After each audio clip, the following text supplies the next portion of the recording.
bà miên ôn sầy mà nè có bàn chát mặc nhom hái có bàn xúa om piวิธีซะปงรีอาชีวกรรมរបស់គាត់តាមរយៈលក់ធ្វើយ៉ាងម៉េចឲ្យបានច្រើនជាងមុនដើម្បីទទួលបានវីដេអូថ្មីៗសូមចុច Subscribe រួចចុចសញ្ញារូបកណ្ដឹងសូមអរគុណ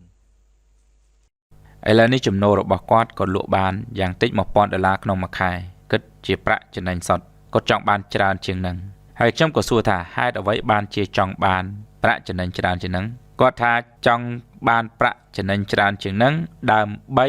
យកលុយទិញឡានជិះខ្ញុំក៏សួរបន្តទៀតថាហេតុអ្វីបានជាប្អូនចង់ទិញឡានជិះគាត់ថាដោយសារគាត់មានមិត្តភ័ក្តិស្រីរបស់គាត់មិត្តភ័ក្តិស្រីនោះគេធ្វើការនៅក្នុងក្រុមហ៊ុនឯកជនដែលមានប្រាក់ខែ$1200ហើយគេទៅទិញឡានថ្មីឡាននោះគឺមានតម្លៃ$25,000គេថាឡានទំនើបហើយកក់លុយមុនគឺ$10,000នៅសល់$15,000ទៀតត្រូវបង់រំលោះជាង2ឆ្នាំហើយត្រូវបង់ប្រចាំខែហ្នឹង$700មួយខែ$700ខ្ញុំសួរបន្តថាហេតុអ្វីបានជាប្អូនចង់ជិះឡានអញ្ចឹងគាត់ថាដូចចំណែនគេគាត់ថាប្រាប់តាមត្រង់លោកគ្រូអារម្មណ៍របស់ខ្ញុំដូចចំណែនគេឃើញមិត្តភ័ក្តិមានឡានជិះក៏កើតចិត្តចំណែនចង់មានឡានជិះនឹងគេដែរខ្ញុំក៏បានសួរថាប្អូនស្រីប្រសិនបើប្អូនឃើញមិត្តភ័ក្តិរបស់ប្អូនកំពុងតែធ្លាក់ក្នុងនរកតើប្អូនច្រណែនដែរឬទេប្អូនចង់ធ្លាក់ដែរឬទេគាត់ថាអត់ទេអត់ចង់ធ្លាក់ទេហើយក៏សួរថាម៉េចបានជាលោកគ្រូថាមិត្តភ័ក្តិរបស់ខ្ញុំកំពុងធ្លាក់នរកខ្ញុំថាមិត្តភ័ក្តិរបស់ប្អូនអត់ទាន់ធ្លាក់នរកទេខ្ញុំគ្រាន់តែឧទាហរណ៍ថាប្រសិនបើឃើញមិត្តភ័ក្តិរបស់ប្អូនធ្លាក់នរកតើប្អូនច្រណែនដែរឬទេគាត់ថាអត់ច្រណែនទេមានតែចូលរួមសោកស្ដាយចឹងខ្ញុំក៏បានប្រយោគគាត់ថាយ៉ាងណាមិញការទិញឡាននេះប្រាក់ខែ$1200កក់$10,000បង់រំលោះ$700ក្នុងមួយខែ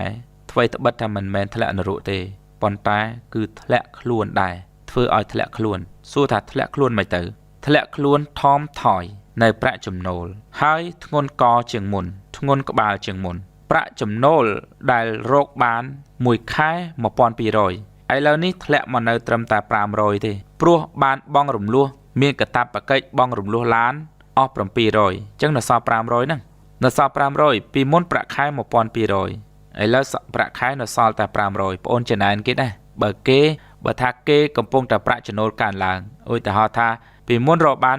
$1200ស្រាប់តែឥឡូវនេះរកបាន$1300 $1500 $2000 $3000 4000អានឹងយើងថាកើតចិត្តចំណែនផ្ទុយទៅវិញនេះប្រាក់ចំណូលគេថយចុះជាងមុនតើរកបាន$1200ចាយអស់500នៅសល់500ចាយអស់700បង់រំលោះមិនបានទៅជាចំណែនគេវិញគេកំពុងថយណាមិនគេកំពុងកើនទេគេកំពុងតែថយអាហ្នឹងទី1ចំណុចទី2គឺបងអូនសាកគិតមើលថាកាលមុនកាលគេមិនទាន់ទិញឡានគេធ្វើការងារបានប្រាក់ខែ$1200គេសល់$1200ឬក៏ថាយក$1200នោះប្រើការគេមានប្រាក់ខែប្រាក់ចំណូល$1200ហើយគេមានចវាយតែមួយទេគឺប្រធានក្រុមហ៊ុនរបស់គេឥឡូវអាប្រាក់នេះ$1200នៅសល់តែ500ទេហើយកើតចវាយដល់ទៅ2ចវាយទី1គឺប្រធានក្រុមហ៊ុនហ្នឹងចវាយទី2គឺក្រុមហ៊ុនឡានអញ្ចឹងគេបង្កើតចវាយឲ្យខ្លួនគេដល់ទៅថែមមួយទៀតគឺ2បើសិនជាប្អូនគួរចំណែនតែលក្ខខណ្ឌមុនគេបានប្រាក់ខែ$1200ហើយមានចវាយតែមួយអាហ្នឹងបើថាចិត្តយើងចំណែនបើការពិតយើងមិនត្រូវចំណែនទេតែបើសិនជាចិត្តយើងវាចំណែនគួរតែចំណែនអានោះចវាយមានតែមួយប្រាក់ចំណូល$1200ដល់ឥឡូវនេះមិត្តភ័ក្តិកំពុងតែថយចុះសោះហ្នឹងណាចវាយមានដល់តែ2កើនចវាយហើយថយប្រាក់ចំណូលហើយទៅជាចំណែនវិញបើសិនជានារីដែលជាមិត្តភ័ក្តិនោះគាត់រកលុយបាន$1200ក្នុងមួយខែហើយគាត់យកលុយនោះគាត់យកលុយ700ដែលបង់គេនេះណាសន្សំយកទៅវិនិយោគសន្សំយកទៅបើកអាជីវកម្មសន្សំយកទៅជួលមនុស្សបាន2-3នាក់បើកហាងកាហ្វេបើកអីទៅ700នេះគឺថាបើយើងជួលគេអាចបាន3នាក់ជួលគេធ្វើអីមួយជួលគេលក់ទំនិញអញ្ចឹងយើងសុខចិត្តចំណាយលុយជួលមនុស្សបាន3នាក់ឬ2នាក់ហើយ3ឬ2នាក់ហ្នឹងគេអាចរកចំណូលឲ្យយើងបានម្នាក់$1000បើម្នាក់បាន$1000បាន$2000នេះក្នុងករណីដែលយើងជួលគេបើកទំនិញបើកហាងបើកការលក់ទំនិញឬក៏លក់កាហ្វេឬក៏យើងអាចសន្សំមួយខែ700គ្រប់ចំនួនកំណត់ណាមួយយកទៅទិញដីលុយតិចចឹងទិញដីឆ្ងាយតិចទៅតែយើងសល់លុយ10000នោះបូក10000នឹងទៀតណាបើយក10000លុយកក់ហ្នឹង យើងទៅទិញដីបានមកប្លង់នៅឆ្ងាយតិចទៅមិន1 lôទេមកប្លង់មកផ្ទាំងណាលុយយើងតិចយើងទិញឲ្យឆ្ងាយតិចទៅឬក៏ថាយើងបើកហាងបោកអ៊ុតបើយើងបើកហាងបោកអ៊ុតយើងជួលមនុស្សបាន2 3នាក់ដែរប្រាក់ខែប៉ុណ្ណឹងលុយកក់10000ហ្នឹងលុយ10000ដែលយើងកក់ឡានហ្នឹងយកទៅបើកហាងទៅហើយមួយខែ700នេះយើងយកទៅជួលមនុស្សបាន3នាក់ខែ200បោកអ៊ុតទៅរកចំណូលបានទៀតឬក៏បើកហាងកាហ្វេមួយទូចបើកហាងកាហ្វេមួយទូចថាអស់10000ចុះហើយឲ្យ700នេះ700ហ្នឹងគឺយកទៅជួលមនុស្សបាន3នាក់ឲ្យ3នាក់ហ្នឹងមករត់មកដំណើរការហាងកាហ្វេរបស់យើងក៏យើងរកចំណូលបានដែរនេះហៅថាលុយធ្វើការដើម្បីយើងថាយើងទៅធ្វើការឲ្យគេហ្នឹងគឺធ្វើការដើម្បីលុយហើយយើងទៅធ្វើការដើម្បីលុយប៉ុន្តែបានលុយមកយកលុយនោះមកឲ្យធ្វើការដើម្បីយើងវិញដល់យើងទៅធ្វើការដើម្បីលុយយកលុយទៅទិញឡានបងកំលួវាបានសេចក្តីថាយើងនៅតែធ្វើការដើម្បីលុយហើយរឹតតែបំរើលុយថែមទៀតបើយើងយកលុយនោះទៅវិនិយោគយកលុយនោះទៅទិញនោះដែលជាអាជីវកម្មរកប្រាក់ចំណូលឲ្យយើងបាននេះហៅថាធ្វើការដើម្បីលុយហើយយកលុយនោះមកធ្វើការដើម្បីខ្លួនវិញវាធ្វើការប្រហែលជា3ទៅ5ឆ្នាំយើងអាចរលាស់ខ្លួនចេញពីការធ្វើការងារឲ្យគេនឹងមកធ្វើតកែវិញឥឡូវខ្ញុំក៏បានបញ្យល់ទៅបងអូនស្រីនឹងទៀតខ្ញុំបញ្យល់នឹងចប់ទៅគាត់ក៏យល់គាត់ឈប់ចំណានឈប់អីទៅហើយគាត់ក៏សួរថាតើគាត់ត្រូវធ្វើម៉េចឥឡូវគាត់អត់ចង់ទិញឡានទៀតទេខ្ញុំថាបើបងអូនរកស៊ីផ្នែកសម្ផស្សអញ្ចឹងជិះម៉ូតូខ្លាចក្តៅទិញឡានក៏បានដែរប៉ុន្តែទិញឡានណា3-4000ជិះទៅ3-4000ជិះទៅជិះដើម្បីតែសុវត្ថិភាពទៅបានហើយទៅឆាតឆាយអីដល់25000ឬក៏សូម្បីតែ10000ហ្នឹងក៏ថ្លៃផងទិញកូនឡានទូចជិះការពារកុំឲ្យត្រូវក្តៅកុំឲ្យខូចសម្ផស្សខូចអីទៅបាន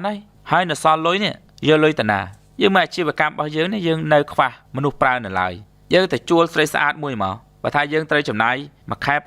$700ទៅបង់ទៅលើឡានឥឡូវយើងយកតែ500ជួលក្មេងស្រីម្នាក់ដែលស្អាតមកជួយលក់ទំនិញយើងបន្តទៀតទៅ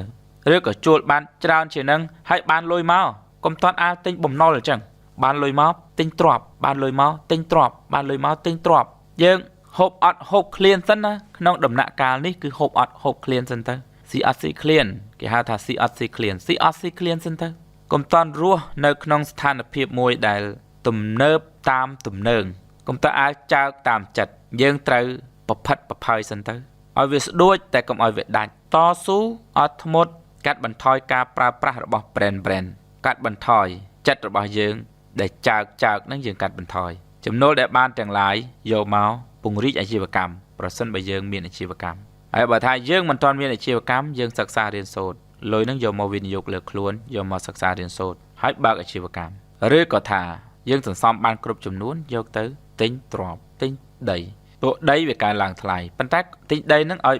ចេះមើលទៀតឲ្យមានចំណេះដឹងខាងដីធ្លីនឹងទៀតកុំទិញដីក្នុងព្រៃក្នុងផ្សៃ